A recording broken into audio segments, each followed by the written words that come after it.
जिस वक्त मौजूद है इस्लामाबाद प्रेस क्लब के बाहर, और यहाँ पे आज असद तूर और इमरान रियाज के गिरफ्तारियों के ऊपर यहाँ पे एक प्रोटेस्ट रिकॉर्ड किया गया। इस वक्त हमारे साथ सीनियर सहाफ़ी मौजूद हैं, उनसे गुफ्तगू करते हैं। सर, ये खबरें गर्दिश कर रही हैं कि सहाफ़ियों की बड़ी लिस्टें तैयार हो चुकी हैं, गिरफ्तारियों का सिलसिला जारी हो चुका है पंजाब और वफाक में। देखें, ये तो इलेक्शन से पहले ही 100 से ज़ायद जो लोग हैं उनमें से तकरीबन कोई 60 सहाफ़ी हैं जिनको FIA ने नोटिस तैयार कर रखे हैं। अब इलेक्शन हो चुके हैं तो इलेक्शन के बाद उनके ख़िलाफ़ कार्रवाई का ज़ाहिर ये लग रहा है कि उनका इरादा है, और उसी कार्रवाई के सिलसिले में असद तूर को भी गिरफ़्तार किया गया है। और इससे पहले हमने देखा कि इमरान रियाज को एक ऐसे मुकदमे में नामज़द किया गया जिस मुकदमे का कोई वेग सी FIR है, और इसी तरह असद तूर की जो FIR अभी तक सामने आई है FIA की, वो भी एक वेग सी FIR है। तो ये सारा मकसद जो है वो यही है कि सहाफ़ियों की आवाज़ को बंद किया जाए। इससे पहले इलेक्ट्रॉनिक मीडिया का गला जो है वो दबाया गया, प्रिंट मीडिया में जो सेंसरशिप है वो भी अरूज पर है, और अब सोशल मीडिया या डिजिटल मीडिया के जो जर्नलिस्ट हैं उनकी भी आवाज़ जो है वो दबाने की कोशिश की जा रही है। और यहाँ पर जो सहाफ़ी हैं वो हमारा यही इस वक्त मुतालबा है कि अगर आपने गिरफ़्तार करना है तो फिर हम सबको भी गिरफ़्तार करके ले जाएं, और अगर आपका इकबाल इससे बुलंद होता है तो हमारे सर जो है वो हाज़िर हैं और आपका इकबाल बुलंद हो जाए। ज़ुबैर साहब, इस वक्त एक ज़िंदा मिसाल कल भी हमने देखी कि मरियम नवाज़ की जो इस वक्त मरियम औरंगज़ेब के अलावा लीगी जो अभी पंजाब में उनकी कबीने तश्कील दे दी गई है, और असमा बुखारी ने कहा है कि हम किसी सूरत में मरियम नवाज़ के ख़िलाफ़, नून लीग के ख़िलाफ़ ट्विटर पे, फेसबुक पे और टिकटॉक के ऊपर हम तनकीद नहीं बर्दाश्त करेंगे, ये हमारी रेड लाइन है। ये गुफ्तगू है उनकी। क्या कहेंगे कि सहाफ़ियों के लिए ये अलर्ट जारी कर दिया गया?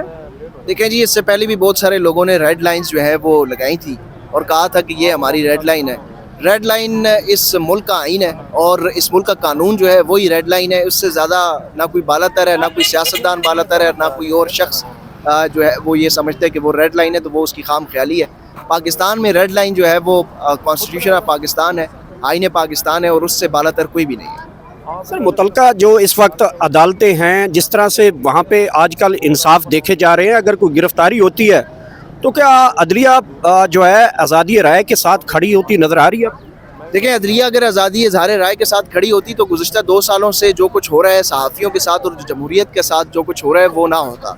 अदालतें फ़ैसला देती हैं, सियासतदान जो है वो रिहाया होते हैं और दूसरे मुकदमे में गिरफ़्तार हो जाते हैं। ये पाकिस्तान की तारीख़ में इससे पहले कभी नहीं हुआ कि ज़मानत मिले और उसके बाद फिर रिहाई मिल जाए।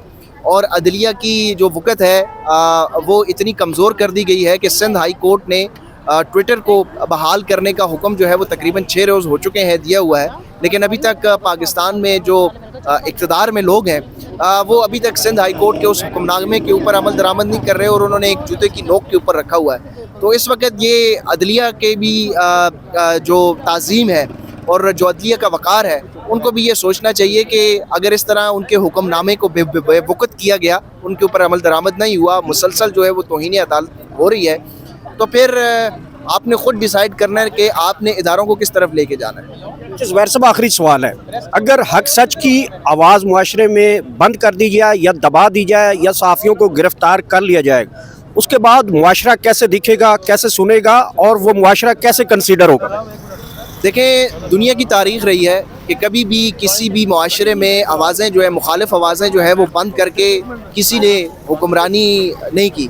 सबसे ज़्यादा जुल्म जो है वो अगर दुनिया की हिस्ट्री में देखा जाए तो वो करबला में हुआ है, और यजीद ने जो है वो नवासा रसूल का जो है वो उनके पूरे ख़ानदान का सर जो है वो कलम कर दिया था और तख्त पर बैठ गए थे, और इक़्तिदार की खातिर इतना बड़ा जुल्म किया गया। तो ये जितने बड़े से बड़े जुल्म जालिम जो लोग हैं उनका भी इक़्तिदार जो है वो हमेशा नहीं रहता, एक न एक दिन ये इक़्तिदार ख़त्म होना होता है। और ये दुनिया हमें ये तारीख़ से सबक मिलता है कि हमेशा जो हक़ और सच है उसको दुनिया याद रखती है।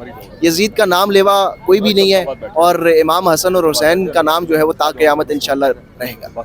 Thank you so much.